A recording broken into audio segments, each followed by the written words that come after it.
Hello everyone, I am Tacit, and today is the very last day of Season 5 for Gems of War, and with that, I wanted to go over the three main troops that ended up coming in through the season. Basically one troop, three different variants of it: the Hatir and Skroll, the Hatir Ascendant, and the Skroll Reborn. We're going to be going over when you can end up getting these if you didn't get it during the fact, as well as just a team for each one of them. So as far as getting every single one of these, each one of these three are obtained through a different way.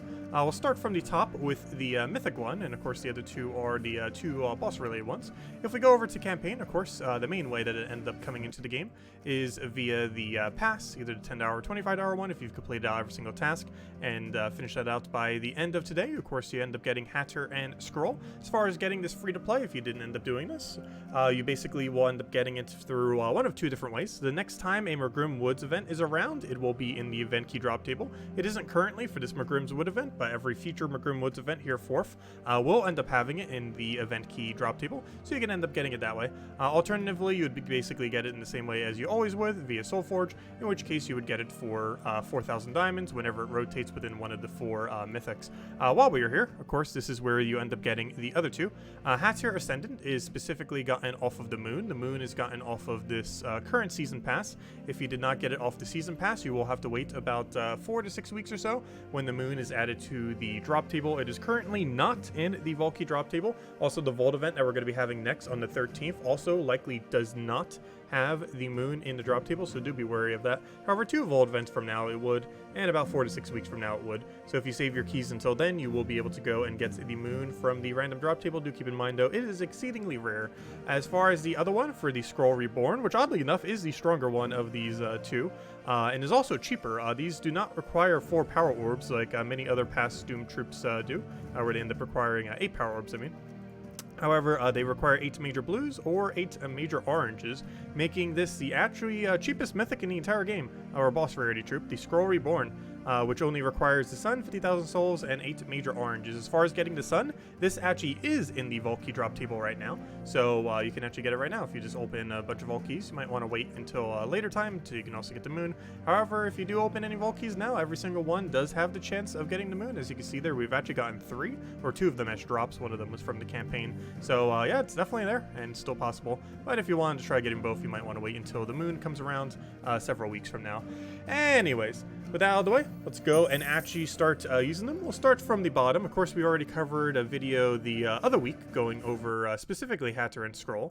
So that one's kind of just rehashing that one, though still a pretty good team to end up mentioning. However, we'll start from the bottom here and go with Skroll Reborn. Main gimmick with Skroll Reborn is he's basically a way cheaper version of Lord of Slaughter. This is pretty nice because Lord of Slaughter is actually one of the better troops in the entire game. Probably top 10, lower end of top 10, but pretty high up there.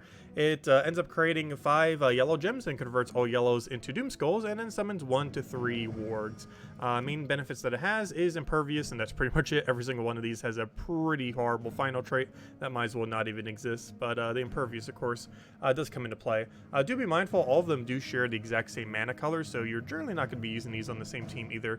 Also keep in mind that the 2 that are available through the special tarot card ones that you can end up getting it through the Soulforge specifically are boss rarity troops. This is somewhat a bad thing, mostly because of course there are boss slaying troops out there that can do 5 times damage to them off of skulls, as well as to ability. So if this ends up creating a bunch of skulls and they happen to have one of those and you miss and they just poke you, you pretty much just insta die.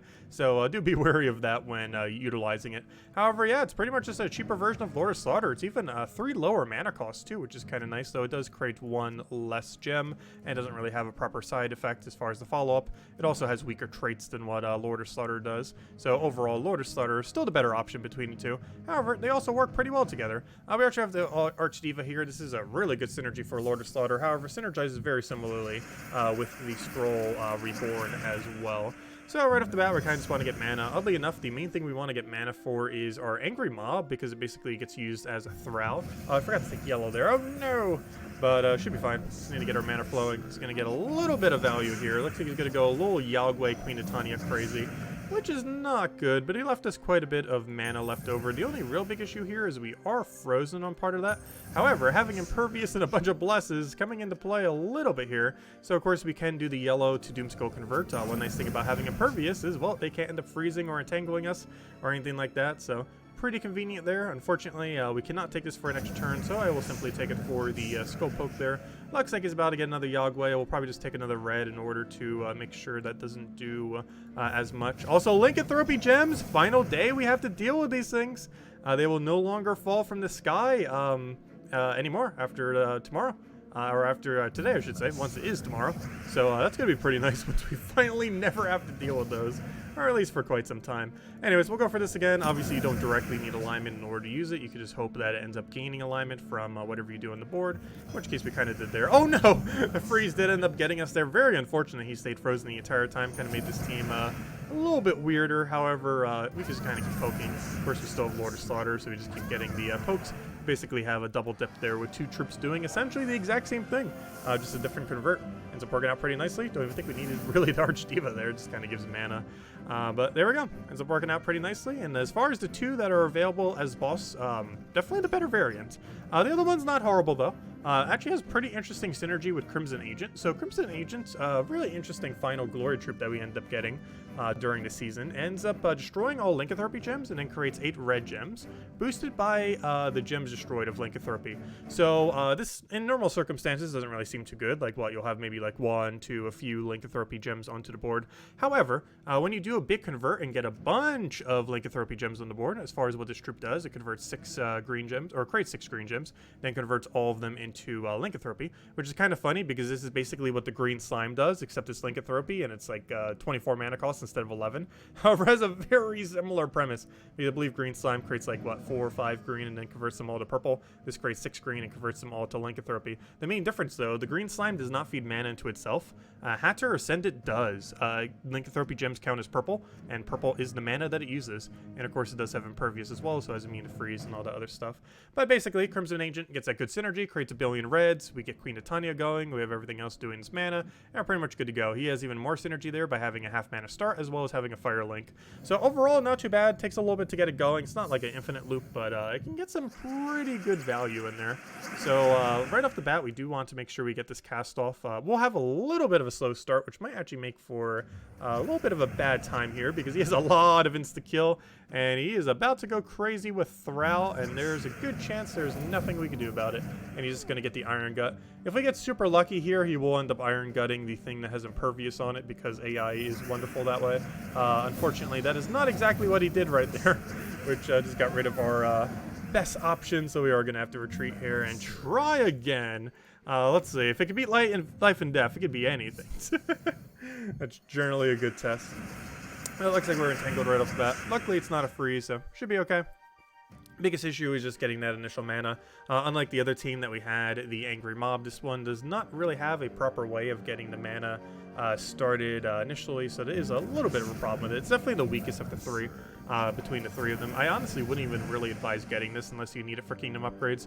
The other two are actually worth your time. However, this one is pretty underwhelming, at least relative to the other two anyways. It doesn't really get too much value. It has a bit of a weird gimmick where you just really need to get that convert in order for it to end up doing anything of value. So we didn't land the extra turn here, and now we can start kind of getting the whole loop thing going, where we can end up getting that gigantic burst, and then we just cycle it back again, do another big burst, and kind of just keep repeating this until we can make the big plays. Unfortunately, we're getting a little bit unlucky with not having the exact number of reds we need onto the board. However, you can kind of just keep board clearing like this, and as you can see, the value that you get is pretty substantial once it gets rolling. The biggest issue is actually getting it going, but once it's going, it's pretty much good to go. Obviously, it doesn't like perfectly loop. It's not infinite. Oh no! Like there, we didn't have a 13 red. I just kind of assumed we did. Though not too big a deal. We just kind of do it again, and then boom, we're right back where we were. And yeah, it's not a infinite loop, but it's pretty solid. Definitely pretty solid. As you can see, he just keeps feeding mana back to himself. Ideally, we have the reds in order to go do Queen Titania. We keep getting very unlucky and being ever so slightly short, which is rather unfortunate. There we go. We have exactly 13 red there. And yeah, kind of just keep repeating this. Takes quite a bit of setup, but once it's good to go, it's good to go. And that's not what I meant to do. Whoops, I meant to cast you there. So I don't think it's really going to matter. Actually, don't we have enough to kill right now? No, we're slightly short, so we will go for that one more time. And that is hopefully enough to give us the reds. Unfortunately, we're creating so many reds that it's actually making it so I can't really do anything. It's creating so many reds that we actually can't end up getting the extra turn from it. Or not the extra turn, but we can't end up getting the... Actually, we'll go for it one more time. But we're creating so many reds, we're basically reducing the number of reds that are on the board, which is kind of funny. Anyways, let me just create some normal reds off of Queen Titania. Unfortunately, a bit of a miss there. Let's see. I mean, off of Queen Aurora, not Queen Titania. You know, I'm just going to go for a hit at this point before he does anything too crazy. Obviously, he can still win if we're not careful, so we'll create a bunch of red there again. Once again, not enough, but that should be enough to kill unless he wants to resummon. Of course he wants to resummon. It is Spider, after all. Or the Orb Weaver, I should say. But I'll get that. We'll convert it one more time, and should be good to go. Also, pretty noteworthy thing to mention, but this, as well as the Hatir and Skroll version, do have the highest amount of lycanthropy spam in the entire game. So once the lycanthropy effect's pretty much gone, these will be the most effective ways of placing it. The Hatir Ascendant and the Hatir and Skroll troops, they are the two best ways to apply lycanthropy in the entire game. So if you are looking to utilize that mechanic going forward, they are the easiest ways to do so do be mindful of that. Anyways, as far as our final one, hopefully this one should go the overall best, because this one is actually the strongest of the three. And oddly enough, even though it's the mythic and not a boss troop, it is also the most expensive of the three, because it's a standard mythic in that it costs 4,000 diamonds and all that. Whereas the other two are kind of quite a bit cheaper, because if you can actually get your hands on the tarot card corresponding with it, getting like 8 major orange for the other one isn't too bad. And while 8 major blue is a little bit pricier, it's still like 1/3 the cost of getting something like a Zugoff or something similar. So overall, not too bad. But Hatir and Skroll, it's just like a standard mythic as far as getting into the future, so you just get it for the 4,000 diamonds. So as far as this thing, we've kind of already shown this. We've done a video on it before. However, I figured since we're covering the 3 of them, might as well end up bringing it back once again. So of course, this one is a pure beast variant using a Warden Hero class. Its whole premise is to loop. Unfortunately, we are frozen here, which is going to obviously hinder our looping capability. So I think we're just going to kind of pass our turns, a couple of turns here, just to kind of get things rolling. Unfortunately, he does have a big convert, but if we just go deny his colors, he's just going to hit us for a lot of damage, but shouldn't really do too much overall. Very unlucky here. We are still frozen. However, we are not frozen on red, so we will go take that red. Tempted just to take a skull poke here. There isn't really anything he can do, though unfortunately we also are in a very similar situation where I really want to go get that cleanse before we start using any abilities. If nothing else, I could try getting Queen Aurora here, hope for a yellow surge. Actually, we are frozen on yellow, so I will take it there, because that gives us more mana because of the surge chance. He is getting a few stuns there, which means we're probably still going to be frozen. At least he didn't get the Devour there. We're probably just going to need to start casting. So of course this thing, it converts all greens into lycanthropy as well as yellow to Doomskull, kind of a mix of the 2 other abilities, and it can either summon a Warg or Winterwolf. We haven't really seen any of their summon capabilities, as very rarely does it come into play, and like all of them, it does have an impervious and a useless final trait, as well as a useless first trait. So with that, there isn't actually anything we could really do on this board. I'm tempted to stick another skull. We do have the option of actually skulling with this, so since we're not frozen on skulls, it's one nice thing about these things. Due to their impervious, we can kind of have a nice safe, not worry about freeze, not worry about entangle kind of first slot. So at least we have that going on. A little bit annoying that Queen Aurora does not have cleanse, would be very beneficial. But unfortunately, it does not have such a mechanic. I'm tempted just to cast this and see where that brings us. He should get distracted with the billion skulls that are on the board. However, we are also going to get distracted with those billion skulls. So we are not actually frozen on purple, so I actually want to go for purple here. We somehow miss? Okay. That's a little bit unfortunate there. That is obviously not what we want, and somehow we are still frozen as we speak. Let's take a skull for now. Get a nice little bit of mana. Hopefully should have a follow-up here. We do not, I don't believe. So we might just have to go for a beastly bow poke. Of course, that ends up boost ratioing off all the beasts we have on our team. Unfortunately, we are still frozen on yellow, and it just does not want to unfreeze itself. And that is being quite problematic, that is for sure. We do not have any kind of meaningful alignment here, I don't believe. Nope, and we can't really take those greens directly either, which is rather unfortunate. We don't have the other converts, and even if we do convert into that green extra turn, well, we're frozen on green, so we can't off a Forest Guardian, even though it is aligned, so that's not going to do us any good. I guess we could try doing this onto purple, however, we're not really feeding into anything. However, it might allow us to get some skull alignment, which we are not frozen on, if nothing else. So like right here, we can go for a double skull poke, which at this point I feel like is somewhat tempting. So we'll go cast Forest Guardian here. That'll give us our poke, give a little bit of our green mana back. Even though we're frozen on it, we can still accumulate the mana, obviously. Oh, good. It's not frozen anymore. So we just got hit by a double lycanthropy. That is one nice thing about these things having impervious is it can't be lycanthroped itself. You can also use the summons of these things to end up summoning something and then having it summon into a random beast. That might seem like bad that we just end up getting double transformed there. However, we're not frozen anymore, so problem solved. All we had to do was transform them away. So that technically fixed our problem, so can't complain too much. We do not have alignment here, so I'm pretty sure we're just going to go for the poke. Don't need anything else there, so we'll do that. And that should pretty much be match, unless it doesn't give us alignment once again. However, at least we don't have to worry about freeze anymore. We can take a skull over there. What do you even do? Oh yeah, you're transforming that other guy. Actually, he transforms into another double convert, which you'll get end up utilizing. But for now, we're just going to take a skull poke. And at this point, I think we just go for one more cast. Do we have anything here? We'll take that. Yep, that'll be enough to kill. And as a match. And there we go.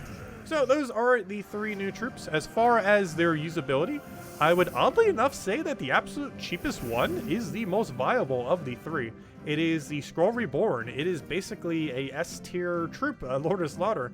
It's basically a cheaper version of it. If you have Lord of Slaughter, I feel like in most situations you're going to use Lord of Slaughter instead. However, Skroll Reborn is basically an ultra cheap just Lord of Slaughter. It is the cheapest mythic in the entire game, only requiring you to own the sun, and assuming you already own the sun, it only requires 8 major orange orbs, and I believe I have like 10 sets of them or something. Something absurd, especially if we converted all the smaller oranges up.